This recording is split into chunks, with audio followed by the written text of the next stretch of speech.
Бүгін оптиканың екінші бөлімін өтеміз. Яғни алдыңғы сабақтағы геометриялық оптика заңдарын ары қарай жалғастыратын боламыз. Және қосымша Гюйгенс принципінен шыққан формулалар және Снеллиус заңдары, есептер, солардың барлығын қарастыратын боламыз.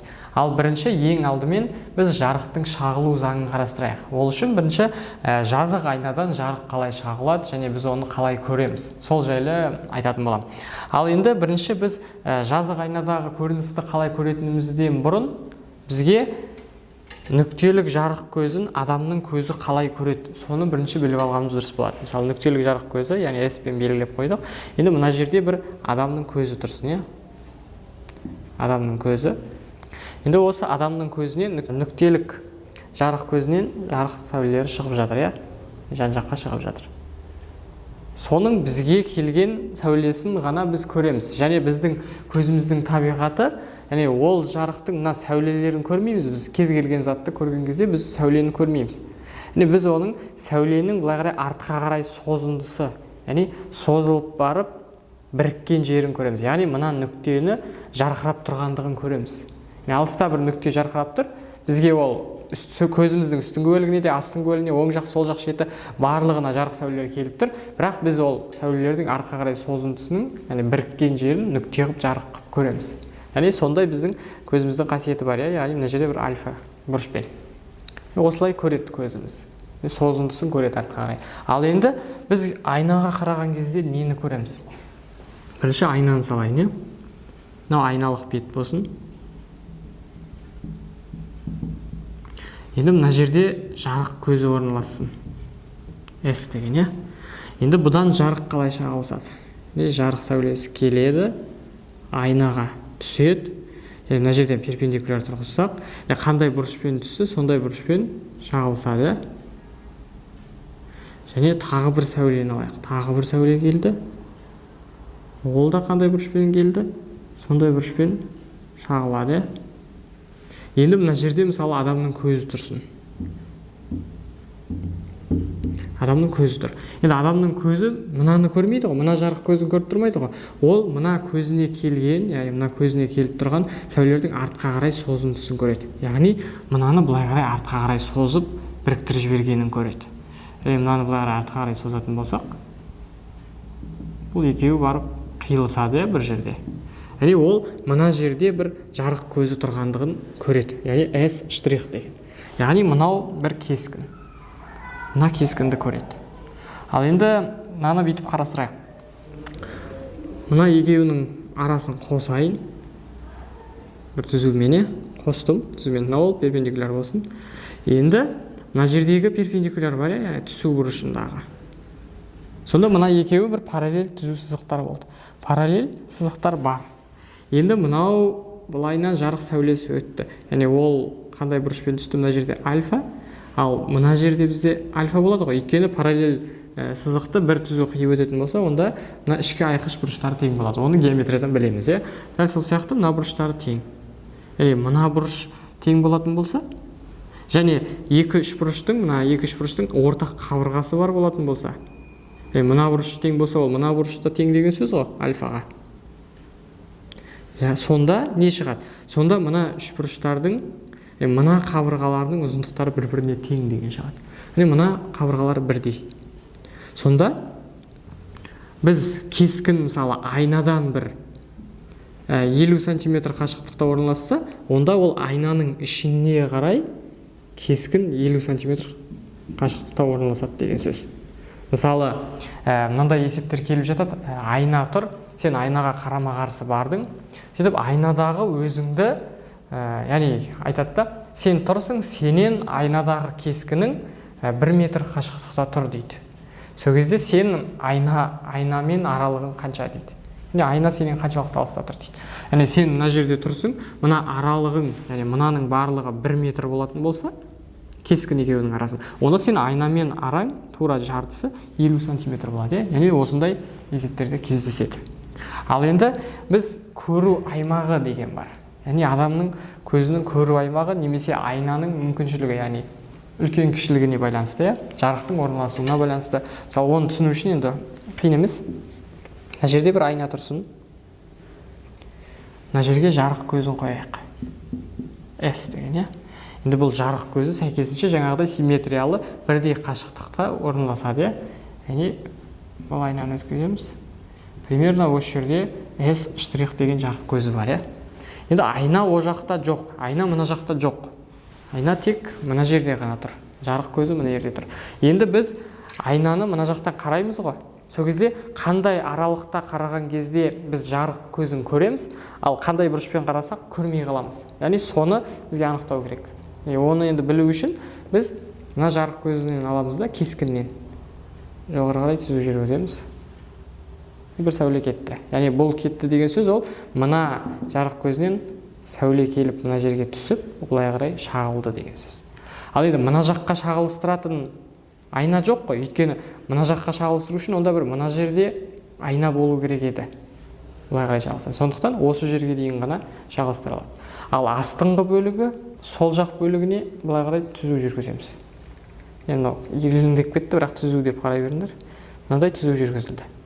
Енді бұл деген сөз, ол мына жарық көзі нен шыққан сәуле былай келеді да былай қарай шағылысты деген сөз. Сонда біз осы аралықта ғана қарасақ жарық көзін көреміз. Яғни мына кескінді көреміз деген сөз, мына жерден қарасақ. Ал мынадан асып кетсек көрмей қаламыз, мына жақтан төмендеп кетсек көрмей қаламыз. Сонда мына аймақты көру аймағы дейді. Көру аймағы деп айтады. Енді мына жерде бір айтатын қызық зат бар. Біз айнаға қарадық, айнадағы өзімізді көрген кезде біз тура симметриялы, яғни мына айна бетіне симметриялы түрде көреміз өзімізді. Яғни айнаға қарап тұрдық, оң қолымызды көтерсек, айнадағы кескін ол сол қолын көтереді. Яғни бізді тура симметриялы түрде көшіріп ала салды деген сөз, айна. Енді біреуге айтасың ғой, мына оң жақ бетіңде деп, оң жақ дегенді айтпай, мына жеріндегін алып тасташы десең, бірдеңе тұрып қалса да енді. Ол алады да тура сол қолмен бете бастайды. Өйткені ол күнде өзін айнадан көріп үйреніп қалғанда, сондықтан бет көрсетсең енді түсінікті болды ғой, Сосын тағы мынандай жағдай бар. Мысалы, Instagram енді бүткілі шыға бастаған кезде бәрі селфи жасағыш болып кетті ғой. Селфи жасаған кезде, яғни алдыңғы камерамен суретке түскен кезде бәріне ұнады өздерінің суреттері. Ал артқы камерамен түссе ұнамай қалды. Не үшін? Себебі артқы камерамен түскен кезде ол реально түрі қандай ана адамның, соны көрсетеді. Ал алдыңғы камерамен қараған кезде сен өзіңнің түріңді көрмейсің, сен өзіңнің айнадағы симметриялы түріңді көресің. Яғни алдыңғы камералар сондай болды ғой, айна сияқты көрсетіп функция болды, ретрика деген сияқты приложениялар болды. Соларда сөйтіп көрсететін. Сол кезде көп адамдарға сол алдыңғы камерамен түскен ұнайтын. Яғни ұнау себебі ол өзін күнде айнадан көріп жүргендіктен өзінің нормальны түрі сол деп ойлайды да. Сондықтан ол телефонға суретке түскен кезде де айнадағы түріне ұқсап тұрса ғана ол өзін жақсы деп ойлайды. Ал негізінде ол басқа адамдарға ол айнадағы түрі ол бір басқашалау көрініп қалады. Басқа адамдардың көзіне ол артқы камерамен түсірген сияқты көреді да бүткіл адам. Яғни ол басқа адамдар ол күнде айнадан симметриясын көріп жүрген жоқ қой. Олар тура өзі қандай соны көріп жүр. Ал ана адамның өзіне ол айнаны көре бергендіктен сол дұрыс сияқты болады. Сондай бір жағдай бар. Яғни ол өзіңе ғана жақсы болып көрінгенмен алдыңғы камерамен түскен. Ол басқаларға кішкене білмеймін енді. Кішкене дұрыс емес деу бір басқашалау көрініп қалады.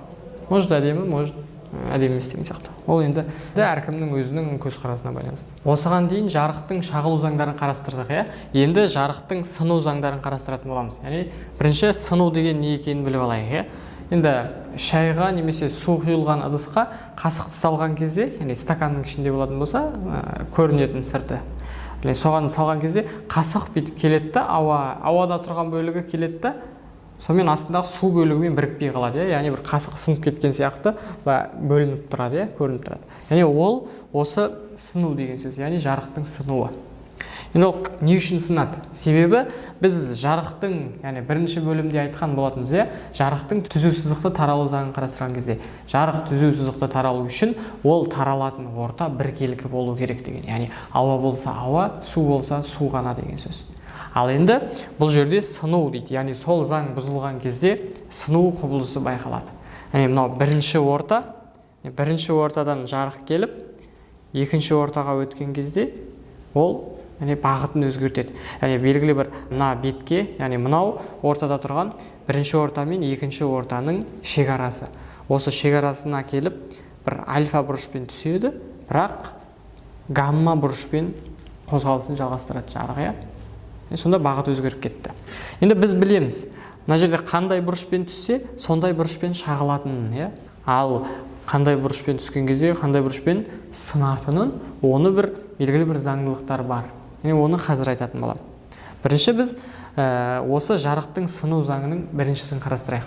Сыну заңының біріншісі деген сөз ол мына түскен жарық, шағылған жарық, сынған жарық және мына нормаль және мына шекаралық беттегі осы бөлігі, яғни барлығы бір жазықтықта жатады, яғни белгілі бір жазықтықта жатады.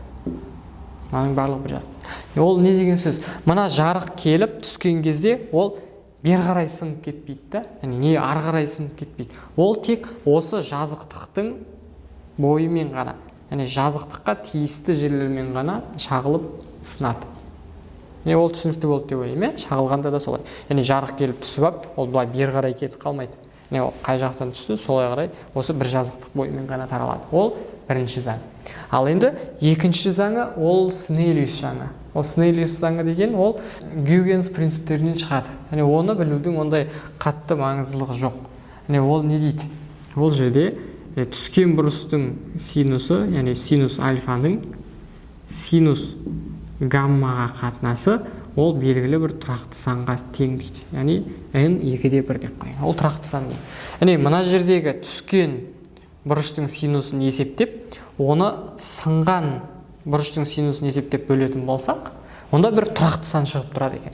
Яғни оның бұрыштарын өзгертіп, альфаларды өзгертіп, қайтадан осы қатынасты орындасақ, онда бәрібір бір тұрақты сан салады екен. Мына жерде альфа 30 болса да n2/1 шығады, 60 болса да 2/1 шығады. Яғни сен бұрышты қанша өзгертіп жатсаң да, бәрібір мына жақта бір сан шығады екен. Мынаны екінші ортаның бірінші ортаға қатысты сыну көрсеткіші деп айтады. Ал енді екінші тағы жаңа Гюйгенс принципінен шығатын, ол электромагниттік толқындарға байланысты, бірақ ол мына оптикалық сәулелерге де келеді. Ол не дейді? Ода синус альфа бөлінген синус гамма тең болады дейді. Бірінші ортадағы жарықтың жылдамдығы бөлінген екінші ортадағы жарықтың жылдамдығына дейді. Осындай теңдеу, яғни формула шықты.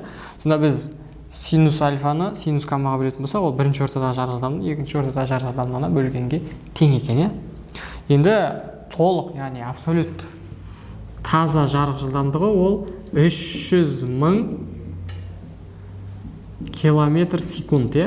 300.000 км секунд. Соның жылдамдығы осындай. Бірақ ол әртүрлі шыны ортада, су ортада тараған кезде оның жылдамдықтары азайып кетеді. Әртүрлі болады. Бірақ ең максимал мәні осы С, яғни вакуумдегі жарықтың жылдамдығы ең максимум болып табылады. Ал енді біз мына формуланы қалай түрлендіреміз? Бізге бір жаңаша бір шама енгізу керек қой. Бірінші орта үшін де және екінші орта үшін де орындалатын. Ал мына жерде біз екі ортаға да ортақ болып қалды ғой мынау. Бір екінші ортаның бірінші ортаға тәуелділік коэффициенті, яғни тәуелділік сыну көрсеткіші деген. Енді ол бізге екеуіне де қатысты болып қалды. Бізге жеке-жеке әр ортаға бір нақты бір сыну көрсеткіші деген сияқты шама енгізу керек болады. Ол үшін не істейміз? Біз аламыз да бүйтеміз. Бір абсолютті сыну көрсеткіші деген шама аламыз, мысалы бірінші ортаның болсын. Оның формуласы былай болады. Яғни жарықтың жылдамдығын, вакуумдегі жарық жылдамдығын біз сол ортадағы бірінші ортадағы жарық жылдамдығына бөлеміз. Сонда бірінші ортаның абсолютті сыну көрсеткіші шығады. Ал енді екінші ортаныкінде дәл солай n2 тең с бөлінген с2. Яғни осылай екі тал шама енгізіп алдық. Давайте біз бірінші ортаның абсолютті сыну көрсеткіші деп сол ортадағы жарық жылдамдығының, яғни максимал жарық жылдамдығына қатынасын айтайық. Бұдан кейін сыну көрсеткіші деп осы қатынасты айтамыз дейді. Сөйтеді да осы екі шама енгізіледі. Ал енді біз мына формуламызды кішкене түрлендіріп алуымыз керек қой. Ол үшін не істейміз? Ол үшін біз мынаның үстіне де астына да жарық жылдамдығын көбейтейік, яғни вакуумдегі. Сонда не болады? Онда с бөлінген с2 дейді. Яғни с-ны с2-ге бөлетін болсақ не шығады? С-ны с2-ге бөлетін болсақ n2 шығады екен. Сонда мына жерге жазып қояйын. n2 шықты. көбейту. С1-ді с-ға бөлетін болсақ ол не? С-ны с1-ге бөлу деген ол n бірінші. Ал с1-ді с-ға бөлу деген ол 1 бөлінген n1, Сонда мынау формула қалай өзгеріп кетті? n2 бөлінген n1 деп өзгерді. Сонда оны қайттан дұрыстап жазып қояйын. Синус альфа бөлінген синус гамма тең болады n2 бөлінген n1-ге. Яғни жаңағы жарық жылдамдығына қарама-қарсы болады екен. Енді мына формуланы әдемілеп тұрып қоршап қойсақ болады. Мынаны және мына жарық жылдамдығын. Осы арқылы біз өте көптеген есептер шығара аламыз. Ал енді мына жерде мынау жаттауға кішкене шатасулар болады. Өйткені қайсет жарықтікінде бір үстінде тұратын бет жоқ, сыну көрсеткішінде деген сияқты ғой. Сыну көрсеткішінде 2-ін бөлетін бет қайсет деген сияқты әңгіме көбейе бастайды. Ол үшін не істейміз? Біз бірінші былай жазып алайық. Мына альфа гамма дегендерді біз альфа-1, альфа-2 деп алайық. Яғни мына түскенді альфа-1, сынғанды альфа-2 деп аласыз. Сонда бізде не шығады? Синус альфа-1 бөлінген синус альфа-2 тең болады n2 бөлінген n1. Енді біз мынаны вертикально көбейте салайық. Сонда не болады? Мынаны мынаған көбейтеміз, мынаған көбейтеміз, екеуін теңестіре саламыз. Сонда n1 көбейтілген синус альфа-1 тең n2 көбейтілген синус альфа-2. Мынандай әдемі формула шықты. Енді мынаны ұмыту ол мүмкін емес. Яғни n1 альфа-1, n2 альфа-2. Яғни мынау енді ұмытылмайтындай болды деп ойлаймын. Енді мынау да солай сәйкесінше жарық жылдамдығында бөлумен жазылып тұр, ал сыну көрсеткішінде көбейтумен жазылып тұр. Сәйкесінше альфа-1 с1, альфа-2 с2. Ал мынада көбейтумен. Енді жаттау оңайырақ болды деп ойлаймын. Енді жарықтың тағы бір мынандай жақсы қасиеті бар. Мына жерден, яғни бірінші ортадан екінші ортаға өтті. Енді біз керісінше мына екінші ортадан бірінші ортаға қарай жарық түсіретін болсақ, дәл осындай гамма бұрышпен, онда бұл қайтқанда да тура сол жолмен қайтып кетеді деген сөз. Мынаны жоқ деп ойлай тұрыңдар, жоқ деп. Сол кезде осылай болады. Яғни мына жақтан келіп түсті, сынды. Ал керісінше осы жақтан жүретін болса, онда қайттан орындалады. Яғни бұл қайтымдылық, қайтымдылық заңы деп айта береміз. Қайтымдылық, әйтеуір қайтатынын білсеңдер болды. Енді шағылысқанда да солай ғой.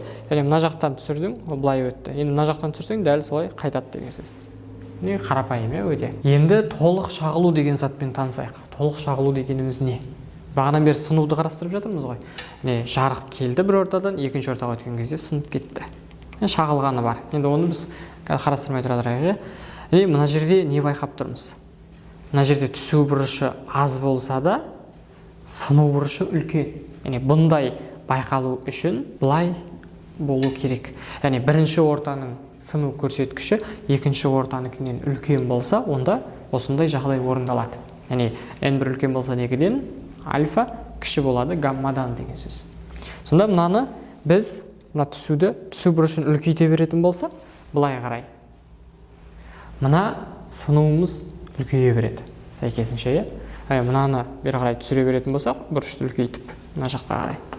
Онда мынау да үлкейе береді. Бірақ ол қай жерге дейін барады? Ол үлкейіп тоқтау керек қой. Біз бұны әкеліп, белгілі бір альфа шектік деген бұрышқа дейін әкелген кезде, белгілі бір альфа градусқа келген кезде, оны альфа шектік деп белгілеп қойдық. Өйткені ол әр затқа, әр материалға әртүрлі болады, альфа шектік. Сол кезде мынау сынуымыз 90 градусқа жетеді ғой, бұрышы. 90 градус болады. Сол кезде мынау сынған сәулеміз ол мына шекара бойымен қозғалып кетеді деген сөз. Шекара бойымен бағытталып қалды. 90 градус болып қалды гамма. Сонда бізде мүлде сыну болмайды. Сонда бізде толық шағылу болады деген сөз. Альфа шектік, мына жақ альфа шектік. Мынау альфа, мына жақта альфа шектік. Түсінікті болып деп ойлаймын. Физикасы түсінікті болып тұр. Мынаны үлкейте жібердік, ана қарай бет-бітті жоқ болып кетті. Толық шағылу ғана болып қалды. Ал енді бұның математикасын қарайық. Математикада қалай көреміз? Жаңағы біздегі формуламыз бар, синус альфа бөлінген синус гамма тең n2 бөлінген n1. Енді біз мына жерде шекараларды, мына жердегі орталарымызды қарастырайық. Мысалы, бірінші ортамыз бізде шыны болсын. Яғни n1 ол шыны болсын. n1 ол n шыны деген сөз. Ал n2-міз ол n ауа. Яғни ауа болады екінші орта. Яғни бірінші ортаның сыну көрсеткіші үлкен, екінші ортаныкі аз деген сөз. Енді шынының ол түрлеріне байланысты өзгеріп отырады, бірақ стандарт жағдайда шынының сыну көрсеткіші n шыны, оны біз бірінші орта деп алдық, бірінші ортаныкі 1,5 болады. Ал ауаныкі жуықтап алғанда 1 болады. Екеуінің сыну көрсеткішін біліп алдық. Енді осы сыну көрсеткіш бойынша мына жерге қояйын. Мына жерге қойып шығайын. Синус альфа бөлінген синус гамма тең болады. Мына жерде n2 деген ол 1 бөлінген 1,5 болды. Енді мына жерге түсу бұрышын кез келген бұрышты ала салайын. 80 градус деп ала салайын мына жерге. Сонда қалай болады? Синус 80 градус көбейтілген 1,5 тең болады мынаған. Мынаны көбейтін синус гаммаға. Ал енді қарайық. Синус 80 градуста примерно ол 0,9-ға тең. 0,9 көбейтілген 1,5 тең болады синус гаммаға, яғни сыну бұрышына. Енді мына 0,9-ды 1,5-ке көбейтетін болсақ, мынау енді 1-ге жақын сан ғой. Яғни санды 1-ге көбейтсең, санның өзі шығады. 1,5 шығады примерно жоқпен. Синус x-ге, синус гаммаға теңесті. Мына жерде математикалық түрде қате болып тұр ғой. Өйткені синус пен косинустардың мәні, синус косинустардың мәні, олар -1 мен 1-дің аралығында ғана жатады. -1-ден кішкентай мәнді қабылдай алмайды, 1-ден үлкен мәнді қабылдай алмайды. Алдында шеңбер сызып көрсеттім ғой, шеңберде бірлік қана, одан асып мәндер қабылдамайды. Сондықтан мына жерде ол, мына жердегі 80 градустың пайда болғаны біздің мына математикамызды бұзып жіберді. Ондай бұрыш болмайды деген сөз. Мына жерде сыну жойылып кетті.